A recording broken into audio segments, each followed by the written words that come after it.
మీ అందరికీ శుభాలు తెలియజేస్తూ ఉన్నాను.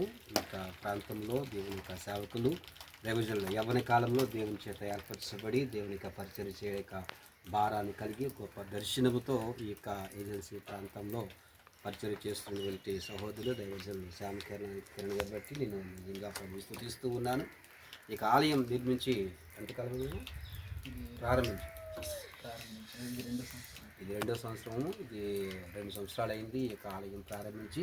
ఒక గొప్ప దర్శనమును ఈ యొక్క ప్రాంతంలో అతడు కలిగి అనేకమైన నశించిపోతున్న ఆత్మలను ప్రభు కొరకు ఆయన రక్షించాలని దేవుని యొద్దకు చేర్చడానికి గొప్ప దర్శనమును ఒక సంకల్పంతో అతడు ఎంతో ప్రేరేపణ కలిగి ఈ యొక్క పనిని ప్రారంభించారు.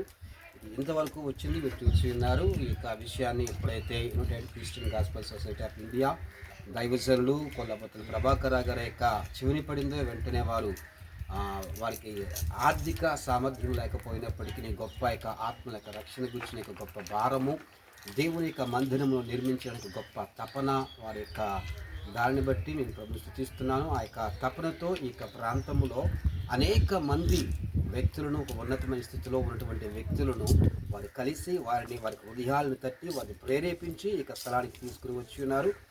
కనుక ఈ యొక్క వీడియో చూస్తూ ఉన్నట్లయితే మీరు కూడా ఈ యొక్క అద్భుతమైన పనిలో భాగస్తులు కావచ్చు. ఇక మందిరం ఇంకా చాలా ఆర్థిక సహాయం అవసరమైంది. మీరు కూడా మీరు పాస్టర్ రెవరెండ్ కొల్లబొత్తుల ప్రభాకర్ గారిని దర్శించవచ్చు. మీరు కూడా మీకు చేతులు కలిపి ఇక మిగతా కార్యక్రమంలో కూడా పూర్తి అవ్వడానికి మీరు సహాయం చేయండి.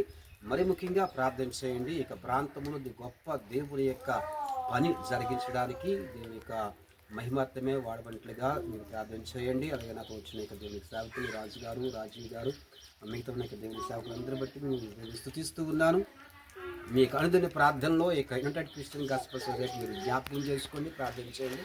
ఇంకా అనేకమైన మందిరాలు నిర్మించాలన్న గొప్ప దర్శనంతో ముందుకు వెళ్తున్న దేవుని యొక్క సేవకులు ప్రభాకర్ గారిని దేవుడు మంచి ఆరోగ్యముతోనూ ఇంకను కూడా మునుపటి కంటే అధికమైన మేలులతోనూ ఆశీర్వాదంతో అభిషేకంతో నింపి ముందుకు నడిపించాలని హృదయపూర్వకంగా కోరుకుంటూ నా యొక్క మాటలను ముగిస్తూ ఉన్నాను.